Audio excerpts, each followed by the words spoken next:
A lot of guys lose opportunities with girls they really like because they lack confidence and masculinity. Joining us today for the second time, live on tape from Melbourne, Mr. Dan Bacon, the modern man, and Dr. Martin Hart. Welcome, both of you. How you going, gentlemen? Good to see you guys. So, we've assembled the panel of beards because there's a All right. crisis in masculinity. All right. We're trying to look masculine here with the beards. Yes. Although the exception of bearded ladies don't apply here. So Right, we're right. putting your expertise and my receptiveness to so much of what you've taught over, it's what, like 18 years now? You've been doing Yeah, this? since 2005. Yeah. That's right. Yeah. Reading your comments are really quite amazing because comments are always just sort of a place for people to vent and bash. And I was Yeah. always really impressed with how much people resonate with your message. And it's a Mm. reflection of how desperately it's needed all over the entire globe. Yeah. Well, I was reading. particularly in America these days as well. It's getting quite bad in terms of the amount of guys who are single and what they're struggling with. So yeah. Anyway, go ahead. Yeah, I mean, I was reading a statistic about 60% of males under 30 are single, and that Yeah. just blows my mind. Yeah. Um, Well, in 2019, I got the statistics for that. Let's have a look here. In 2019, it was 51% of men between 18 and 29 who were single, and it was 32% of women. And in 2022, it was 63% of men and 34% of women. So what's that, Wow. like a 2% increase for women, 12% for men between 18 and 29. So there's been a big jump. Where's this? Where's the video gone? I'm not used to these Zoom meetings here. Okay, here we go. well, Right, go ahead. Dr. So what do Hart you and I think? were talking a little bit beforehand, not if there's a question, a crisis. There's no doubt that there's a crisis in masculinity. How it happened is what I want to talk about a little bit today Right. with you guys, and what it means, what it costs the men and the women and Yeah. society at large, and most importantly, your instructional videos and the flow and a lot of the content that you put out are concrete steps on how to educate men about this Mm, to regain confidence and masculinity and yeah. ultimately get what their frustrations are preventing them from getting right now. Yeah. That's right. I mean, there have been studies that have shown when women are asked what sort of man they're actually looking for, uh, all types of women, including women who identify as feminists, when they're actually questioned, when it comes down to it, they still do want a man who treats them in a more traditional way. Mm. Right. So the man being more masculine, seeing her as less dominant or less, as the more vulnerable, the one who needs protection, so forth. Like that is still the basis of everything. Yet on the surface, it doesn't seem to be that way for a lot of guys, in terms of how they see some women behave. So it's confusing for a lot of guys. And then, I mean, if you think about the sort of messages that young men were getting in the 1960s when they watched TV about what it means to be a man, and they saw how women behaved on TV shows and in movies. And then we look at the 1980s with, what Rocky and what is it, Hulk Hogan, you've got Arnold Schwarzenegger and all that sort of stuff, Sylvester Stallone. It's showing this really ultra masculine sort of man, and he was adored and looked up to. And then in the 90s, I think it was, if I get it right, it's what's the Die Hard movies? Were they in the Bruce 90s? Willis, Yeah, yeah. yeah, Bruce Willis, yep.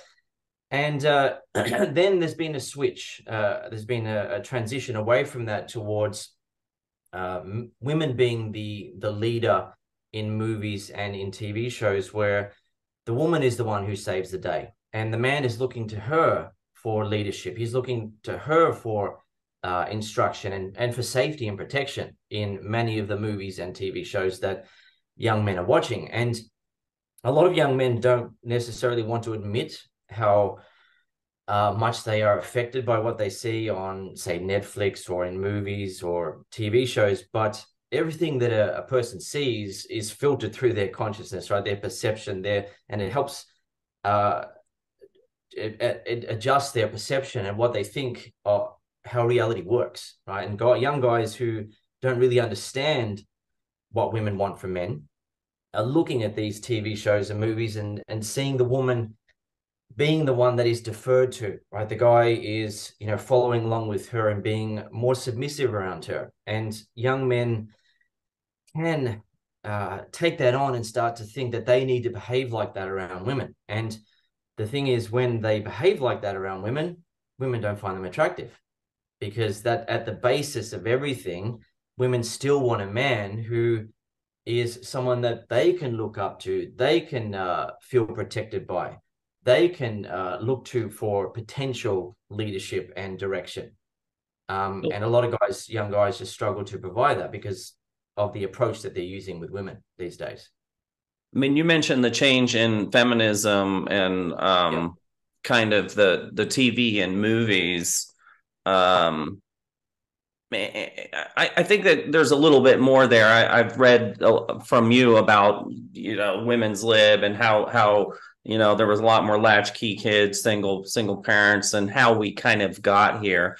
But there was also this evolution of, well, women didn't used to have the right to vote, and now that, Right. then they never drove, but now they're doing more and more. And so it seems to a young man without a strong male role model that this is a good thing, right? Yeah. And then it should take a shift into the online dating and porn as the technology and social media age. How big of an influence do you think that had on robbing or influencing men of not just their masculinity, but their understanding of what it's going to take to get that strong relationship? Right. I'll just point out something to avoid you getting in trouble there. You said, women having the right to vote and young men seeing that as a good thing. I'm sure you didn't mean that, but just the way that it came across there, some people may have heard that as, hang on, is Dr. Sylvester saying it's a bad thing? Thank you. That's what you were saying. I just want to point that out. But, in terms of, because it's great, by the way, just on that note, it's great that women have more of a voice in society and offers a lot of benefits for society in terms of tolerance and acceptance and so forth, in a more loving, connected type of society, right? It's a good thing. However, when young, impressionable men see more and more women in leadership roles, and then again on TV and in movies and so forth, and being stronger, they don't really know how to go above that now and actually be stronger for the woman, right? It's like, well, how do I now interact with this woman who's so confident and independent and can do whatever she wants? She can take care of herself, no problem.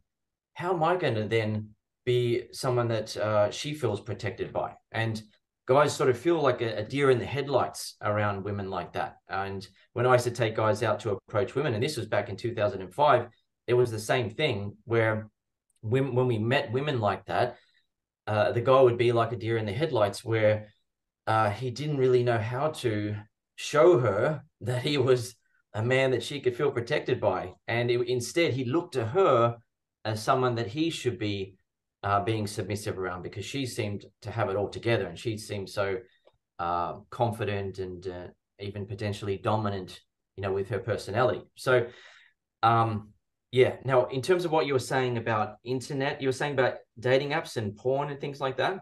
Yeah, there seems like a lot of young men are turning to virtual fantasy, porn, virtual relationships, online dating.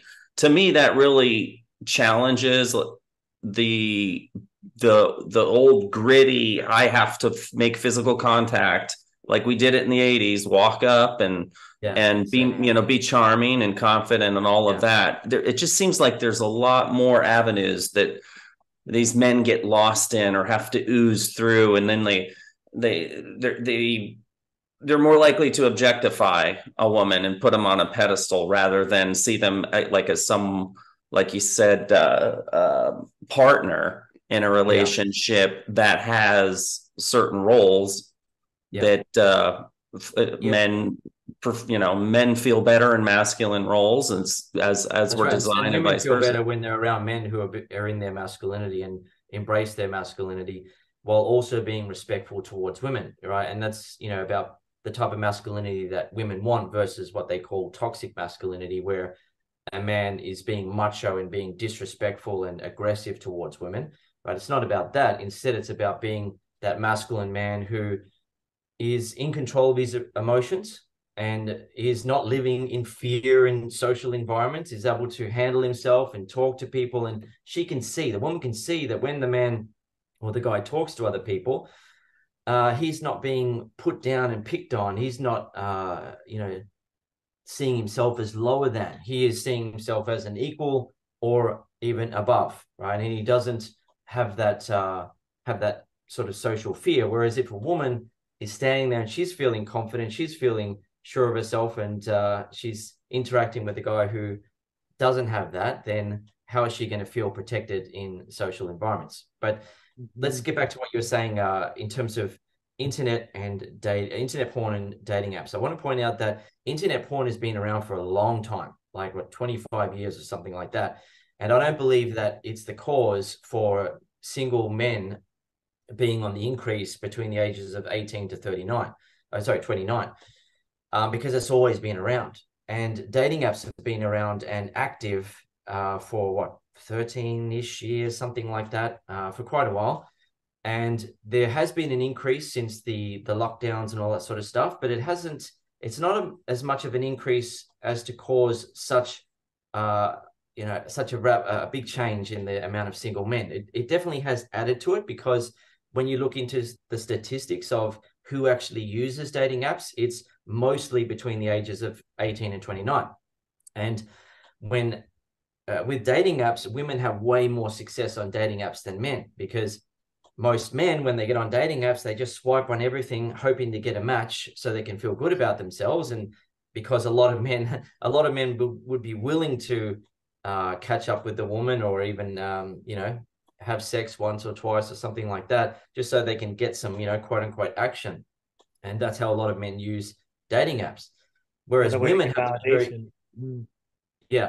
Whereas women have to be very careful when they're using dating apps, because if a woman swipes yes on a dating app, it's pretty much always a match, because guys are just there, swiping on everything. So women, they know that when they like a guy on a dating app, it's pretty much always going to come up with some twinkling sound and saying it's a match, and then the guy starts messaging her. So and also on dating apps, the majority of users are men. So like, for example, Tinder, it's 75%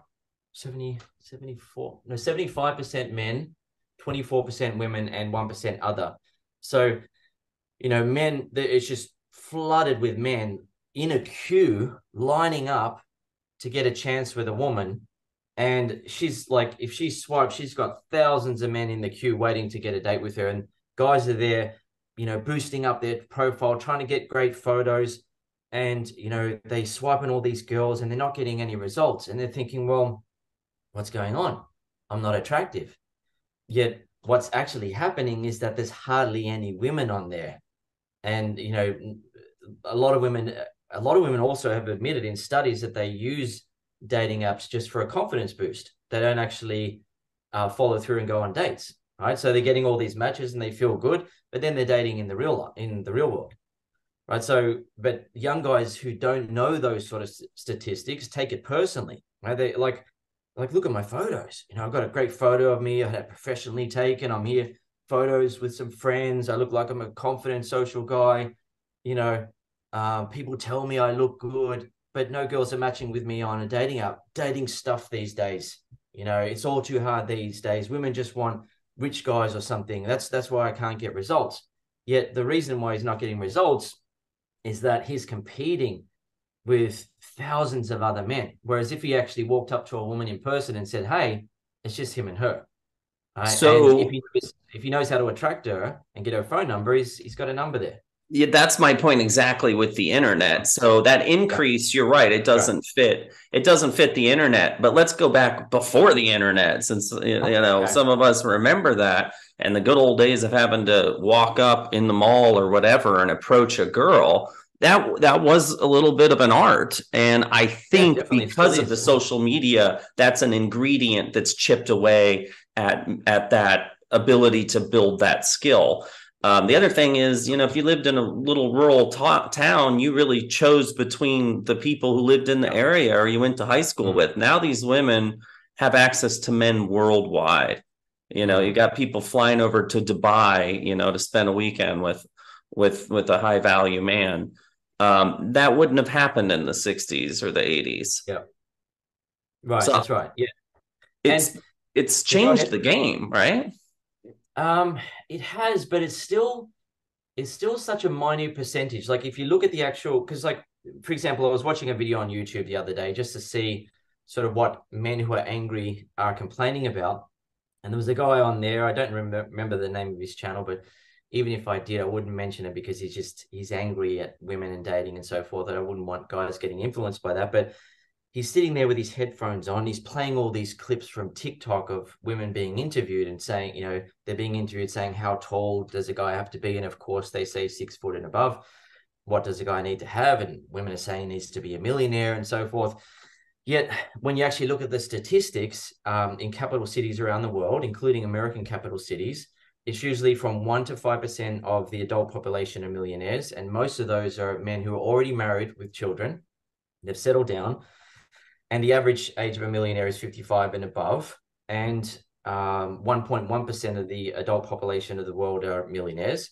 So like this guy's sitting there with his headphones, listen to all these clips of women that young men see on TikTok and they get angry about, where women are being interviewed saying, what do you want? Or the guy's got to be rich. The guy's got to be 6 foot and above. Well, in America, I have to go look at the statistics on my site. I can't remember exactly. It's either 13% or 18% of men are 6 foot and above, right? So it's impossible for women to get a man who's 6 foot. Every woman who wants a man who's 6 foot and above to get that. It's impossible for every woman who wants a man who's wealthy to get that. And the absolute majority of couples out there are paying rent together, paying bills together, paying off a house together, both are working, and they're just getting by. They just want to try to make a better life for themselves. And that is the absolute majority of how relationships go.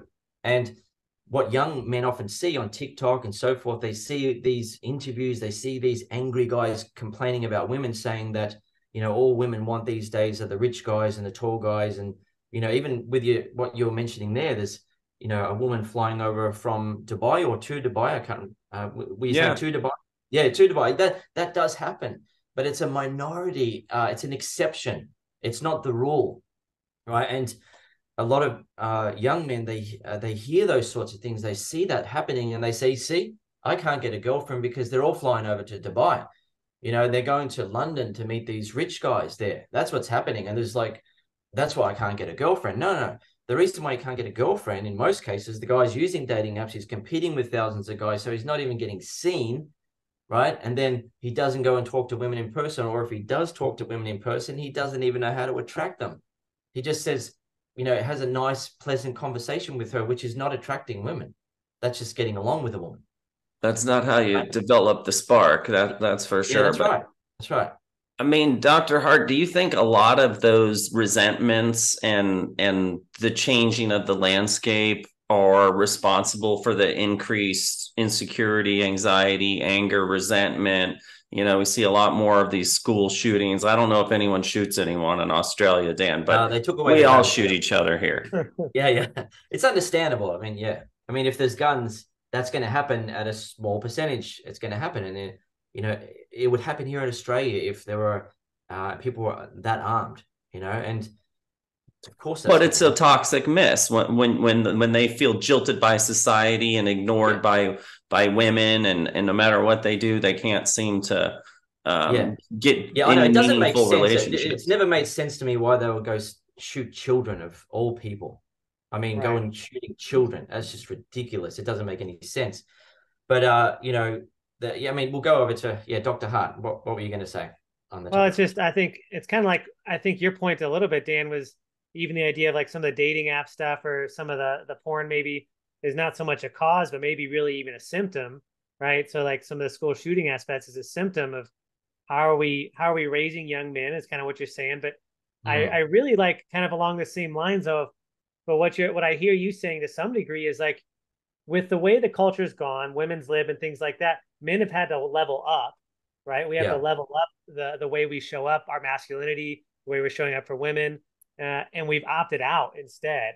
And that's so we've right. started to have these perversions instead. So we, instead of having relations, we have pornography. Instead of having appropriate outlets for our aggression, we have school shootings. And so it's what I hear you saying is we're doing it wrong, right? Mm. So where it's not that dating isn't working per se, it's that we're being ridiculous about it. Instead of leveling up, we're trying to play a game that the odds are bad. Right. That's interesting that you say that men have needed to level up, but they've opted out. They've a lot of men have balked at the opportunity. They're not leveling up, and that's actually something that I talk about as a sort of a core fundamental, in that women are a natural challenge for us men, right? The way that they behave around us, it always offers us an opportunity to become stronger in terms of our emotional strength. And when a man understands that women are not doing that maliciously, they're not the enemy, right? If a woman isn't behaving in a soft, nice way and supportive way all the time, it doesn't mean that she's the enemy. Instead, women have a natural inclination to want to test a man's confidence and resolve and ability to handle himself under pressure, because it comes from the instinct of a woman to want to be protected by a man. So women who, when they're confident and they're becoming more confident, they're becoming more self-sufficient and they're able to take care of themselves. And when they then challenge a man who doesn't understand why the woman's doing it and he doesn't have that level of confidence, he starts thinking, well, I can't handle this. I can't keep up with this stuff. And, I'll opt out. I'll just stay alone. I'll just look at porn. But there is a way to level up. And that's, of course, what I teach. I teach men how to level up to the point where it's no longer, once you do it, once you understand it, it's not a challenge anymore. It's not something that throws you off as a man. Instead, you're just able to handle it like every other day thing that you do. Like, you can walk, you can put a couple of pieces of bread in the toaster and toast it. Like, it's something that you understand. It's something that you can do, right? When you can handle the challenges, the challenging behavior of a woman when she's testing your confidence and so forth. But if a man doesn't understand how to do that, then it's scary. It's annoying. It can make him angry. It can make him feel like, he just needs to crawl in a hole and hide, sort of thing. Yeah. So, yeah. On that front, Dan, how much of it would you say is like a behavioral shift versus maybe like an internal mindset or like a psychological shift? I think when you make the internal mindset shift, it then starts to affect your behavior. So if someone has a mindset where, he thinks it's wrong, I'll say a man thinks it's wrong to be more dominant, not in a demeaning way or an aggressive way, but to be more dominant when interacting with a woman. If he thinks that's wrong, that's his mindset, then it's going to affect his behavior. He's going to start being more passive, and he might even be a bit submissive, and his body language will look weak and timid, and that's not going to make the woman feel attracted. Whereas if the same man was able to change his mindset and say, and understand and believe and know that women actually like it when a man has the confidence and the awareness of his masculinity, he's grown into his masculinity, he's accepted it, to be able to be the man around her and not see that as a bad thing. Instead, it's a good thing for him and her. And it then affects his behavior. It affects his body language, and the woman finds him attractive, and he feels better about himself because women now like him and he's being respected, and he feels like, right, this is good. But when he doesn't do that, and it's understandable why so many guys don't do it, because there's a lot of guys growing up without a male role model in the home, single mothers. They're looking to men on TV for guidance, and the men on TV have to be politically correct in what they're saying. And then the men in movies and in Netflix shows that you watch, they're deferring to women as the leaders. So he's getting all the wrong messages in terms of attractiveness, right? He's getting, he's not getting shown how he needs to behave in order to attract women. And that's understandable too, because it's not the purpose of entertainment. It's not to teach men how to be attractive to women. It's to entertain. And men are playing more and more video games, spending hours, in cyberspace. We talk about social media and dating apps, but video games and even watching sports, those don't help feed that containment that you're talking about.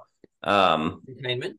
What do you mean by Providing that safe space for a woman to exude her femininity because she has permission to give up a little bit of the masculinity that she's had to do out of necessity when she was a single mother, for instance, and then a male role model entered and then can provide that safe security containment, and then even better, learn how to turn her on intimately, sexually, and make her happy. It's interesting that you mentioned that, because we've been talking about men all this time, but the thing is, women are also influenced by what they see on TV and in movies and so forth. And there has been a concerted effort. It's been admitted. It's not a secret. It's been admitted by Hollywood and those who are behind the production of TV shows for Netflix and so forth, that they are actively trying to put women in the leadership roles, in the save the world roles and so forth. Right? It's an active effort, and as a result, women are seeing that too. They're like, oh, all right, I can behave like that. I can start being more stoic. I can start being more dominant, right? And they start taking that on. And for most women, it's not necessarily the thought process of, oh, I can be like that. It just rubs off on them. Is probably an easier way to say it. Yeah, that's right. And they're seeing it all the time. And then it affects their body language and behavior. And then men who are not very dominant see that and they think, well, God, that girl looks scary. Not going near her, and it just it adds fuel to the fire. Well, and there's a third side to this coin, right? And that's the masculinity observed by other men, because male relationships, I think, are really important here too. Yes, a role model, yes, a parent ideally, but either just another man, how men communicate with each other, how we sustain ourselves so that we can provide insight, understanding, and be the best providers and protectors that we can be. But the truth is, male competition was there evolutionary for a reason. And even now, in current era, I think it's as important for men as it is for women. We talk about a lot on the effect on the women, but male competition forces other males to step up their game too. Right. I think there's something to be said there, and I don't hear you talk as much about that. So what do you mean it's just as important for women? So if you grew up with a single mother and no father, and you put the women on the pedestal and want them to be equal, and kind of we haven't defined what a simp is. I want to ask you what that is. But they might find themselves in a position where they're getting a lot of healing and validation of their masculinity through relationships with other men. Right. Like we're doing here, the panel of beards. Yeah. So how does the male competition benefit women? What you were saying? Like, what's the main point? Because then it makes men more masculine and women more attracted to them.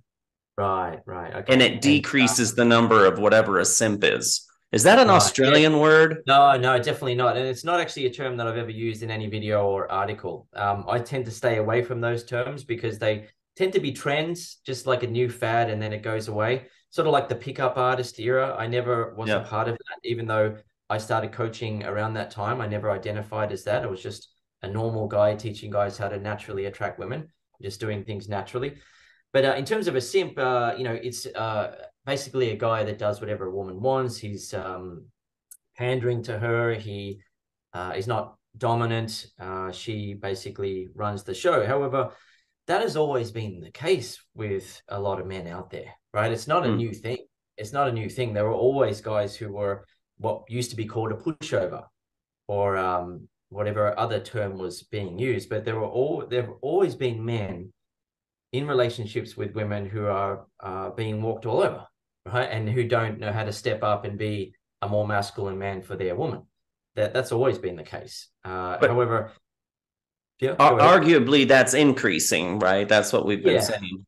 Yeah, possibly. I mean, there's there's no data to show that, but it possibly could be increasing based on the effect of so many changes in society in terms of the empowerment of women, and also women earning more and potentially having a bit more confidence in that regard of their value, of their ability to have more of a say in the direction of where the relationship is going, decisions that they're making financially and so forth.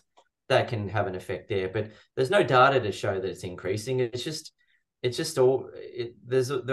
have always been men who are, quote unquote simps, or guys who are pushovers in relationships, and it doesn't help. Doesn't feel good for the man. Doesn't feel good for the woman. Yeah, I mean, I almost wonder if we might be like, if we're using that term simp or whatever, if we might have actually be broadening who we're calling that, because women are stepping up in the level of confidence and power in the relationship, and et cetera. And so when there's that bigger gap of maybe male satisfaction in the relationship, and they're failing at that now that relationship gap is bigger, we're qualifying more men who maybe we wouldn't have called it a simp or a pushover or whatever, because that gap is bigger. The gap of what? Sorry? The gap of, so where women were at before within the relationship status, right? They just naturally, because they couldn't divorce as easily, they couldn't provide for themselves as easily. Right. They were staying within a relationship longer, or maybe relationships they wouldn't tolerate before. Now they're no longer tolerating them. So there's more bigger lack of relationship, or lack of relationship dissatisfaction. And so we're calling more of those men pushovers, because they're trying to keep the relationship together and they don't know what else to do. And so we're that's a good point. Broadening that. Yeah, that's right. Yeah, that definitely would be a symptom of it, where guys increasingly don't know how to handle the independent mindset of modern women, where they could stay or leave, and it's fine, and they'll be supported. However, it must be pointed out that has been the case for decades, and the divorces before, what was it, 1960 in America? I don't know the exact date, but the graph was basically almost a bit of a flat line, just going up a little bit. And then when you get divorced for irreconcilable differences, something like that, not getting along, it just shot up. And however, recent data has shown decrease in divorce rates, and has also shown a decrease in marriage rates. So yeah, but so I mean, less people are getting married, but one of the things that has caused a decrease in divorces, actually, which isn't talked a lot about, is divorces happen a lot more when people marry very young. Like I think I've got some statistics here about that.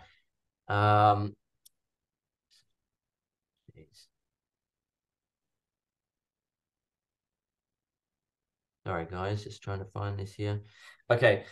60% of couples married between the age of 20 and 25 will end in divorce, and those who wait to marry until they are over 25 are 24% less likely to get divorced.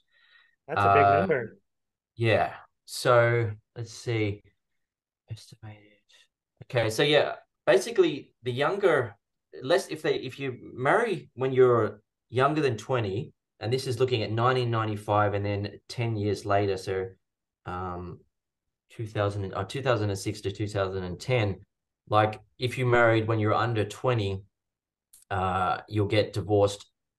In 32% of marriages end in divorce within the first 5 years. Whereas if you marry when you were 20 to 24, it's 20%, 25 to 29, it's 15%, 30 to 34, it's 14%. So people are marrying later as well. Like there's a trend for that as well, where people are getting married later and divorce rates are going down. So there is a bit of a shift in the culture in terms of people are hooking up and casually dating and having boyfriend-girlfriend relationships for a while, and not just settling down with a boyfriend or girlfriend who seems okay but seems problematic as well. Like people are leaving those sort of relationships and trying to find something that's actually going to last. So there is a good trend in that regard.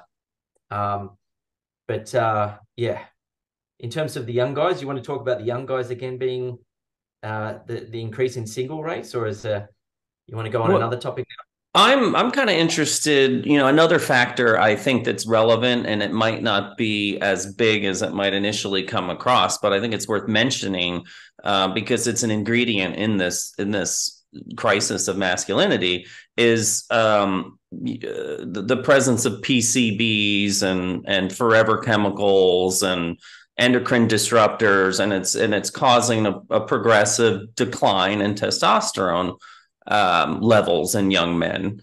And that's an important part of development, because although that hormone does a lot of things, it doesn't do everything, but it's affiliated with confidence and competition, etc. So if you have somebody who's sort of chemically castrated, pardon the term, that's got to figure in. Now, that doesn't mean that the solution and a lot of the skills and content, which is absolutely thorough and amazing, and pretty much everything you do for some smoke up your keister there. Yeah. It's basically testosterone just given to a simp isn't going to suddenly turn them, their behavior and the psychology into a modern man. That's right. Yeah, it's a combination of two. And I wouldn't mention any of my products, but since you're mentioning testosterone, I will mention that I did actually start a supplement company. I produce it in America. And one of my supplements, which I take every day, is called Max Man, and it increases testosterone with a natural ingredient in it. And I've been taking that for a couple of years. Tribulus? Tonkat Ali. Tonkat Ali, okay. Yeah. And so... yeah, look, if a guy increases his testosterone, say, for example, he does steroids, but he's got a mindset of, I don't want to use that S word, the simp. I'm sorry, it's America. Just, I can say cheers, mate. You can say simp. Yeah. But let's say he's like a really nice guy, or he's a pushover sort of thing. I mean, it's easier just to use one term. But I try to avoid getting pulled. Say it, Dan. We're all friends here. Simp. But say, for example, okay, a guy's a simp, and he does steroids. He's still going to be thinking like that around women. Women are going to potentially feel more attracted to his physique, but when they start interacting with him, they're going to lose attraction. It's sort of what women used to say about David Beckham. If you ever heard that, they used to say they love him, they feel attracted to him, but as soon as he opens his mouth, they're like, oh gosh, because he would talk in a very feminine way, and they would lose interest. Additionally, with the steroids thing, like, a lot of guys think that the bigger their muscles get, the more women are going to want them. But a lot of guys have contacted me over the years saying that they've been doing TRT or steroids, and they're built, they're tall, and they still don't have a girlfriend. They struggle to get women. They start talking to them, and the woman loses interest. And other guys who don't have what that guy has, like the height and the muscles, will say, oh, no way, that's not true. They would love him. He could get any girl he wants. But when he's talking to the woman's picking up on cues that, oh, right, he doesn't actually see himself as being valuable enough for me. He actually feels a bit insecure. I would actually be pushing him around in a relationship. I don't actually, and like, she starts to feel all that based on what he's saying.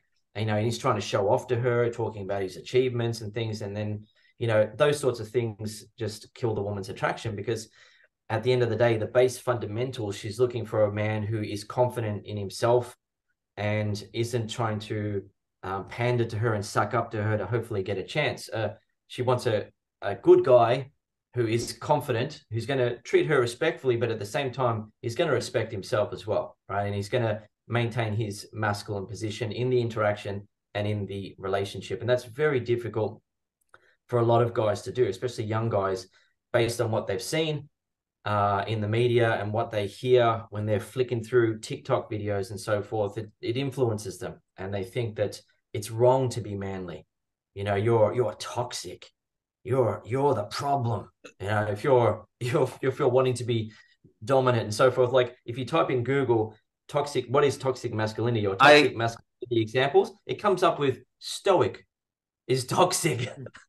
Stoic. Wow. Stoic. Wow. I love sending my notes to you ahead of time, because you just tee up the perfect dovetails. But yeah, how do you guide men to navigate the guardrails between a weak man and a toxic masculinity man? The thing is, I don't ever talk about, I've never used the word toxic masculinity. That's only a term really used by the certain branch of the media. But instead, I just talk about traditional masculinity and then bringing that into modern life and talking about the fundamentals, how the fundamentals never change, where a woman at the end of the day, she wants a man who has some purpose in life. And that doesn't mean he has to go and save the world. It doesn't mean that he has to be a superstar or anything like that. He just has to have a direction, like what he wants to do. It's something that he wants to achieve, something that he's passionate about, and head in that direction, regardless of what the woman is saying or doing. He is secure in what he wants to do. He knows what he wants to do and he's going after it. That, as a fundamental, is very attractive to women, is very, very attractive to women, and is essential in terms of, if a guy doesn't have that and he's sort of what I call like a plastic bag floating in the wind, where it's just going in all sorts of directions, like, oh, this is the new trend. Oh, right, this person said that. Oh, I should be doing this now. And oh, the fidget spinners that came out, I should be doing those now, right? All this just random stuff coming out that he's just following along with, then he's not going to be attractive to women. But if he's the sort of guy who knows what he wants and knows where he's heading and he heads towards that, then he's going to be like an arrow that has been pulled back, like an archer's arrow heading straight for a tree, bang, straight on. And even if there's a bit of wind, if it's got enough strength in his will, his desire, his ambition, his drive, he's going to head straight for that tree. He's going to hit the target. But if he doesn't have much of a pull, much tension there, right? It's just like, and the arrow falls to the ground, then he's going to be easily pushed off target. He's going to be easily pushed off course. And women are experts at testing men and pushing them off course, right? You don't do this, or I don't like the, I want to do more of this, and stop spending time on that, and so forth, and testing the man to see how much resolve he has, how much drive he has, how serious he is, how genuine he is about his passion and purpose, and so forth. So in terms of like the how I guide men, it's helping them get to understand the fundamentals and do the fundamentals, because when you do that, everything else takes care of itself automatically. It's like what I said about the mindset. You get the mindset right, and then it affects your behavior and body language, rather than saying, okay, how do I need to behave? I'm here with the woman, I need to sort of, relax back like that. No. Don't be thinking like that. You need to understand that, like, for example, a guy's on a first date, he doesn't need to be putting on a big show and song and dance for the woman. He doesn't need to be acting. He just needs to be relaxed and believe in himself, because the woman is on the date with him, which means that she is interested, right? Otherwise she wouldn't have gone on the date with him. And just believe in himself and see himself as good enough, and then operate from that place. And it just happens naturally then that his body language might be a bit more relaxed when he's interacting with her, rather than sort of, oh God, how do I look right now? He's constantly thinking if he's good enough, and then it's affecting his body language and behavior. The woman sees that he's nervous, he's insecure, she doesn't feel attracted. Right? So it's basically, I get men to understand the fundamentals, which then automatically take care of everything else. And would you say that all of your internet content, at least the major topics that I think are so eye-opening to a lot of men in this boat, are summarized and kind of put in more of a didactic format in the flow? Because your videos are very good at illustrating the concept, explaining why it is the way that it is, and then literally giving very concrete examples that I think are really effective and resonate with people that are on your channel for that content. Yeah, well, the way that I present my YouTube videos is different to what's in my book, The Flow. Like the book, The Flow, teaches the step-by-step, like the 4 steps of what you need to go through when you meet a woman to get from hello to sex, or hello to a date, or hello to a phone number, hello to a kiss, to just flow from one step to the next.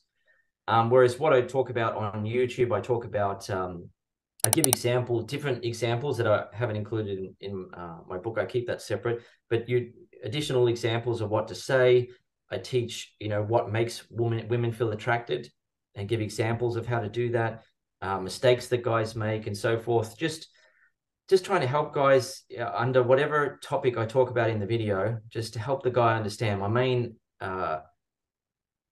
point of each video is to help the guy understand that topic that I'm talking about in the video, and go away from that video going, right, now I get it, that particular concept or that particular piece of the puzzle, because there are a lot of pieces to the puzzle, but at the end of the day, to sum it up into one thing, the one thing that I teach is about being attractive, and it's creating attraction. And I teach that for guys who are meeting women in relationships and who are wanting to get their next woman back. So, I went out there myself, and I was with more women than I should mention, because the number sort of, is a bit too much for people to hear sometimes. But I was with a lot of women, and I enjoyed my choice of women for over 10 years. And then I met my wife when she was 20 and I was 35. We settled down. We've been together for 11 years now. And the same fundamentals of attractiveness that were making women that I was dating want to be in a relationship with me and stay in a relationship are what is continuing to attract my wife to this day. And it's fundamentals that, what I said earlier, once you get it, you understand it, and you do it, it becomes a normal sort of practice. It's sort of like when you first learn how to drive a car. It was complicated. You're like, the driving instructor or whoever was helping you is like, okay, look at the mirror, change the gears, here's the gas pedal, here's the brake, look at this mirror, use the indicator, be aware of these road rules and so forth. Oh, there's another car coming. And there's a lot to think about, but eventually you get to the point where you just drive and you don't even think about it. It's all good. You can do it. Right? And it's the same thing with being the sort of man who creates attraction around women. When interacting with a woman, initially, for some guys, it naturally feels like a bit of a struggle. It feels like they're not even being themselves, really. Like, hang on, I've got to be a bit more confident here. I've got to be a bit more dominant. I've got to playfully challenge her at times. But that then becomes a natural reflex, because the guy does it and he sees that the woman finds him attractive.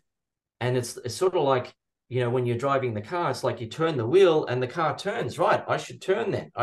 This is how I move the car. I turn the wheel. When I'm interacting with a woman, this is how I be attractive. I should do that. And it then becomes a natural, automatic thing for you, a behavior for you. And likewise, if a guy doesn't know how to be attractive and he's being unattractive around women, it's a natural behavior for him. Like, for example, if he's in a relationship and his woman is in a bit of a mood, maybe because or she's in a bit of a mood, and he doesn't know how to react to that, and he gets all sensitive and angry at her, rather than being able to maintain his cool and not get dragged into unnecessary drama, then he's going to be getting if he's getting dragged into unnecessary drama, then he's going to be creating problems for himself. Whereas if he can maintain his cool and not do that, then he is going to be attractive to her. He's going to feel better about himself, and she's going to see that sort of behavior doesn't get a sensitive response out of him, doesn't tip him off, doesn't make him start to become angry and emotional and so forth. So she's then less likely to do it. Right. So yeah, it's a flow-on effect. Once you get the fundamentals right, everything starts to work. It's like riding a bike. Like riding a bike. Interesting. Yeah. Dr. Hart, do women prefer older males? I'm probably not the right expert to ask on that front, but I think in general, from what I can see, most women would be attracted to a man who exudes what Dan's saying, whether or not he's older or younger. I'm at the other end of that, where my wife is very good. older than me. So very good. And see, Dr. Hart explained it perfectly. Like, if you look out on this topic online, when people ask that question, they all say, "Oh, it's because older men are earning more and so forth, and women are going for that." And that's always been the case, that yes, women are attracted to that. But what Dr. Hart said there is exactly right. If a younger guy is able to display the sort of behaviors that women are attracted to in older men, where they embrace their masculinity and have that confidence, and they're able to make women feel that kind of way, then younger women find those younger men attractive, even to the point where older women who are like, say, 35 will date a guy who's 22 because he has those behaviors. And that's a fact that happens. But it's just like, it's easy to brush off, and like guys who are looking for an excuse say, yeah, I heard there's this trend where women are dating older men now, so look, I've got no chance because I'm still paying bills and so forth. Well, when I was out there I shouldn't say picking up, when attracting women and hooking up with women, maybe that's a nicer way of saying it, but enjoying my choice of women, I was renting a place with 2 other people, and it was out in the outer suburbs. It was not a good suburb at all. And women were coming back there with me, and I didn't have one woman say, "What, you live here?" But just because they were feeling so attracted. And I remember at one point, and this is a bit embarrassing to admit, but when I brought for the first catwalk model that I was with, I brought her home, and I hadn't cut the grass at the place that we're renting, and it was like, what, about that high? Like, I don't know. I was like, it wasn't good, right? But she didn't even mention it. And we had a great night together. But I knew that, okay, that wasn't cool that I did that. But still, the woman was with me and didn't even complain about it. And, it's just essentially, when you know how to display the sort of behaviors and traits that women find attractive, women find you attractive. And older guys are just generally better at doing that because they feel a bit more secure of themselves. They feel a bit more confident about their value, because it's like, all right, well, I've paid off my car now, and this is mine. He's driving the car, and it's like, this is my car, and I've got this property that I'm paying off, or I'm saving up for a deposit on a house, and I'm going to get my own place. Like, he feels better about himself. Those sorts of guys who think about the monetary side. But the younger guys who don't think about the financial side of things when it comes to attracting women, they're working in a casual job or a part-time job as a waiter, as a cashier, as a bartender. They're having loads of women, and they're nowhere in life, financially. They're just getting by. But because they have the sort of confidence that women find attractive, they're able to make women feel charmed, and they're able to use the type of humor that women find attractive. They're enjoying their youth.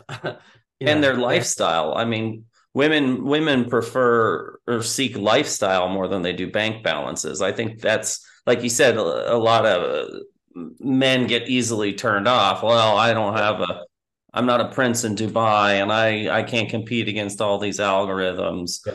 I'm not a millionaire. I'm not going to attract anyone. In the immortal words of Scarface, he said, first, you got to get the money, then you get the power, and then you get the Sheila. You get the woman, yeah. And then a lot of guys really believe that. And that's what I mean by how movies affect guys. Like, I've had a lot of guys say that to me over the years. Like, no, but like in Scarface, like what he said. Yeah. Like, first you get the power, first you get the money, then you get your power, then you get the woman. And it's like, yeah, yes, look, man, that can work. You can, if you're one of that 1% of young guys who actually get the money, which is very rare, right? And then you have power, and then you have a confidence around women. Sure, you're going to have a lot of women who are interested in you, but that's for a different reason. It's not a wholesome reason that they're interested in you anyway. And it's sort of like that Andrew Tate guy that a lot of young guys idolize.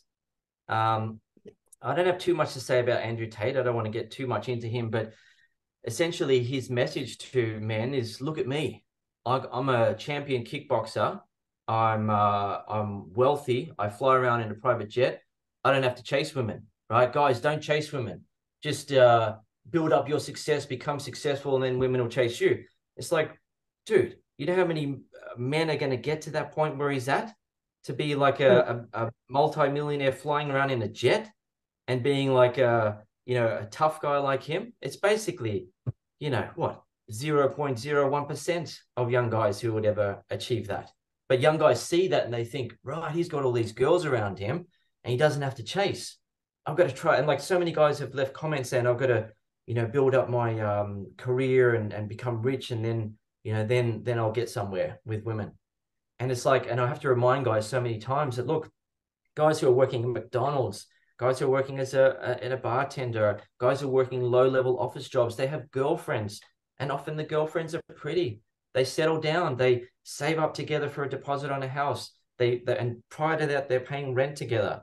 Like my wife and I were doing, paying rent together for many years before we got our house together, right? It's just, that's the norm, right? But they see these videos from guys like Tate, and they, you know, think, well, okay, I've got to be this big superstar in order to get women. And if I'm not that, women aren't going to be interested in me. And that affects a lot of guys. It's the media effect, to really. Yeah, it's the effect. It's even, you know, you really articulated this point really well tonight of what's the data say versus what's the media say. And you've kind of been over and over where even a guy like Andrew Tate is really creating, I mean, probably to his credit of more of his bank account, but is he's creating a media effect where he's creating an illusion that's not there. And I think even what I hear you saying on some effect is like, it's not so much do, then have, then be, right? Yeah. And so it's like we be, do, then have. And so it's like the issue of like men and boys opting out or making excuses because they're not masculine enough to go for what they want. And I think you're kind of saying like, we've got to flip that. Like you go for what you want, you develop that masculinity in doing so, and then you can have what you want. But it's really starting from that place of masculinity. You don't have to go make up for it in some other way, or even like, you know, it's not so much like even a mental health model, you know, of perfectionism. If I can just be perfect, I'll be good enough. No, start where you're at, you know, find that masculinity within you and then develop it as you go. And things will come, you know, what you're wanting will be there because you're driving after it. So you're essentially exercising one of those masculinities, but it's not so much, we're not getting the order backwards, right? We're not treating the symptoms. Let's treat the root. Let's go right for that masculinity. Let's go right for that vision. That's right. And that's like in the largest ever study on human mating preferences by David M. Buss, he's an American scientist. It was found in over 37 cultures around the world, it was found that women are more attracted to men who have the potential for success. It's the man doesn't have to be successful already. And that's what I try to tell guys, that when they're interacting with a woman, the woman is just naturally, her instincts are looking at the guy and thinking, will this guy be able to do okay in life? Like, or is he going to be the sort of guy that's going to be struggling? Is he the sort of guy that people are going to pick on? Is he going to be the sort of guy that would never really amount to much and so forth because he's so, you know, he's maybe negative or he's just not confident enough and so forth. And at the end of the day, most men still don't become successful. And that's not just in America, it's all over the world. There's always that small percentage of people who become the millionaires and so forth. And all the other couples are just paying bills together. But the woman, she just wants to get a sense that the guy seems like he'd be able to do okay, right? He's basically, he's got his head screwed on right. And he seems to be sure of himself. Right. And that gives her some confidence in, all right, I could go along with this guy. I could, you know, follow along with him and I could contribute to what we're doing together as a couple. And I can believe in him because he seems to believe in himself. Right. And women are looking for that. But a lot of young guys believe, based on what they see on TikTok and so forth, that women are looking for the guys who are already successful, which is, you know, women do, of course, want that. But the amount of women who are going to get a guy who is already successful is extremely small. And additionally, I have a friend who's very successful and he's like, what, 43. And he's just getting to the point now where he wants to settle down. And he started to worry now that, hang on, you know, because he's been enjoying just being a bit of a playboy. If he settles down now, he doesn't really know if the girl loves him for him or his money. Right. And he's like, well, and he's asking me, how do I know? And I'm like, well, you can't know now. Basically, because you have it, the woman could be looking at you as a 5-year project. She could be looking at you genuinely and saying, I love this guy. I don't care if he's got money or not. Or she could be looking at you as a 5-year project. She could be a gold digger in disguise. Or she could be a woman that's looking at you and thinking, okay, I love you. But, you know, if it doesn't work out, I'll get a good deal out of this. So I'll go along with it. All right. So it can be that sort of thing. Whereas, you know, when I was out there meeting women, I basically had nothing, you know, and that was a great place to be at. I mean, I'm not saying every guy should, you know, aim for nothing and go get some women, but it just want to point out that even if you haven't succeeded yet, you can still attract women. Well, I'm confident that our viewers would be well advised to get the flow, your book, and really pay attention and go through the enormous amount of YouTube content that you have, that I think does a phenomenal job at explaining these concepts in a way that resonate with any man, especially one that senses something's amiss or in need of improvement, and gives really concrete steps on how to do it. So after they've done all that, I want to end on what a high value man looks like. I came up with a couple adjectives, so I'm going to start it off. But please go ahead. Please go ahead. I'll let you guys finish up, because these are just the fluff ones I can get out of the way. But self-development, constantly wanting to better himself, not for anyone else but himself. Goal-driven or passionate, committed to a gym or a job or a task or a project.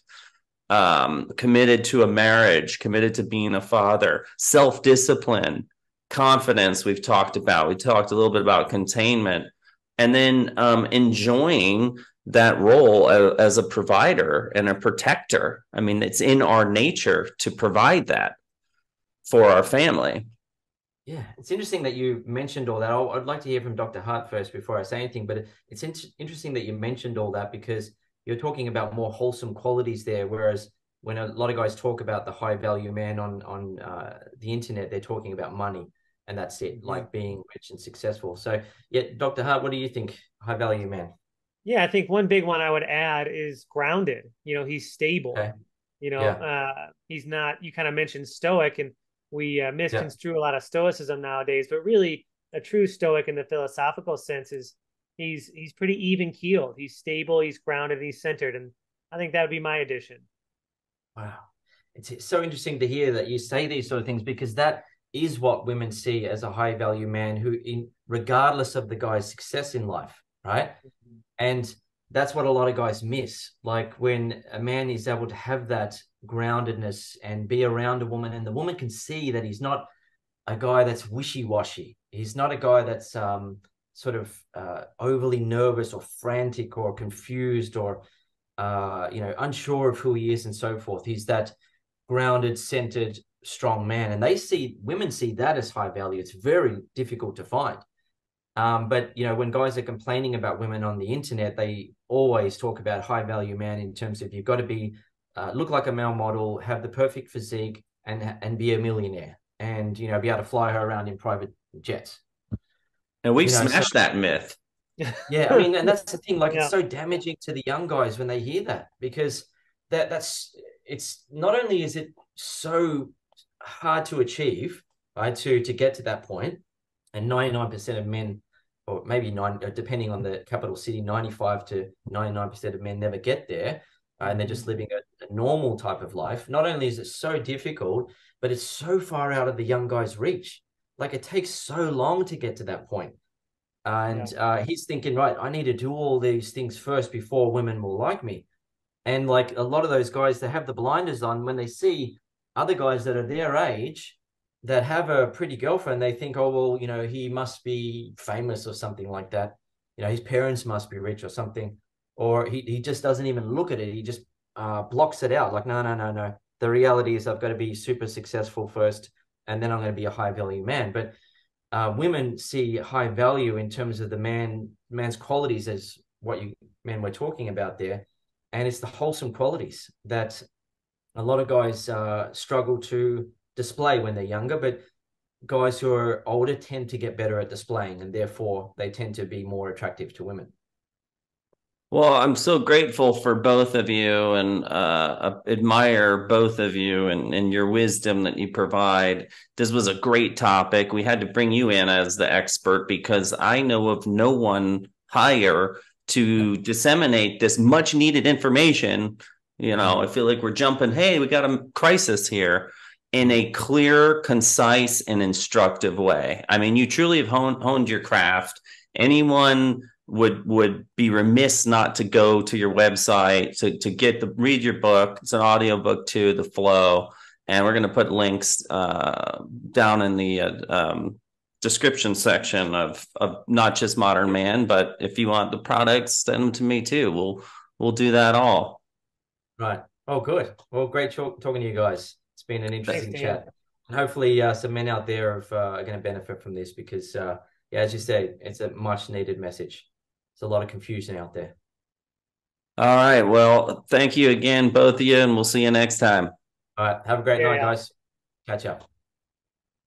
Until then, be well. Yeah, that's what I'm talking about. Until then, be well. Yeah, that's what I'm talking about.